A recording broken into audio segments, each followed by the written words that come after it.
Hi, I'm Sarah Lubert, Executive Director for the Missouri College of Emergency Physicians. And today with me, I have Sarah Hankey, who is on our lobbying team for MOCEP. And Sarah, would you mind to give us just a quick update on kind of what's going on this legislative session so far? Absolutely. I'm your contract lobbyist, and so I'm the boots on the ground kind of defending physician, emergency physician legislation or promoting good emergency physician-led care. And this legislative session looks a little bit different. As you know, there was a huge election in November and more so in Missouri in August with the primaries. And so there's a lot of turnover in the legislature. New leadership is in place, which means there's a lot of administrative stuff they have to get out of the way before the work really begins. So the first 2 weeks of the legislative session entailed a lot of rulemaking, deciding the new names of the committees, deciding the committee chairs, and figuring out what members were going to be on those committees. With a lot, I want to say about 43 new House members coming in, which is a large amount. They had a hard time getting a really good sorted out committee list in the House. So they just released their committee members about a week ago. But they're starting to hold organizational hearings. And then I think this next week we'll really start to hear a bunch of bills being heard on the House side.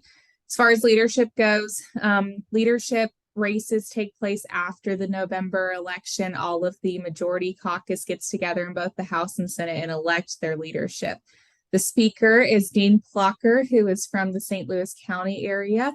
And then kind of the equivalent in the Senate is the Senate Pro Tem Caleb Rowden. He is from Boone County. He lives in Columbia. The kind of next step down, but also a very important role, are the majority floor leaders in both chambers. In the House, we have Dr. and also Representative John Patterson. He's from the Lee Summit area. And it's our first time in recollection that a physician has ever been in this rank of leadership in the House. So we're very happy to have an advocate for for policies important to physicians in the House and that high up in leadership. In the Senate, Cindy O'Laughlin from the Hannibal region is the Senate Majority Floor Leader. Majority Floor Leaders are typically the people who decide what bills come up for debate at which time and how much floor time they get.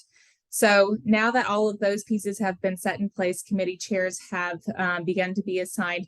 Then we start to see where legislation is being pushed, which committees they're going to, and then we start to figure out, okay, what are the caucus's priorities? What are people really pushing for? What are the main priority bills of the different representatives and senators? This year, we are seeing a lot of bills impacting scope of practice, and I think for two reasons. So the Senate has always been the place that has held up legislation relating to the expansion of scope of practice and the dismantling of the collaborative care arrangements.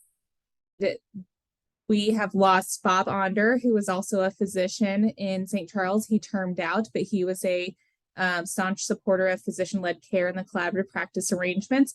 And then we also lost Bill White in a primary in Joplin.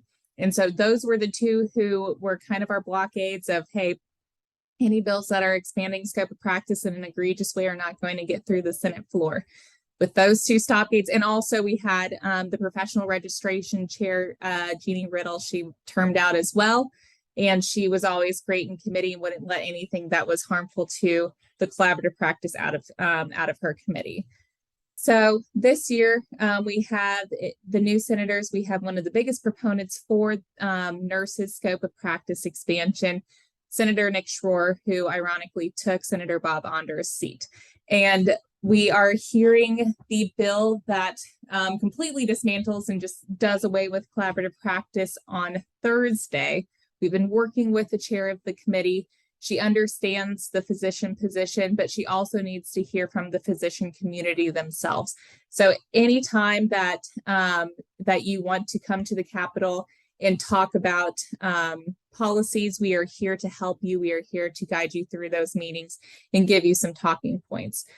There are other issues going on in the healthcare world. There's always a good run at the childhood vaccine legislation. There are a lot of measures being taken to improve maternal health across the state.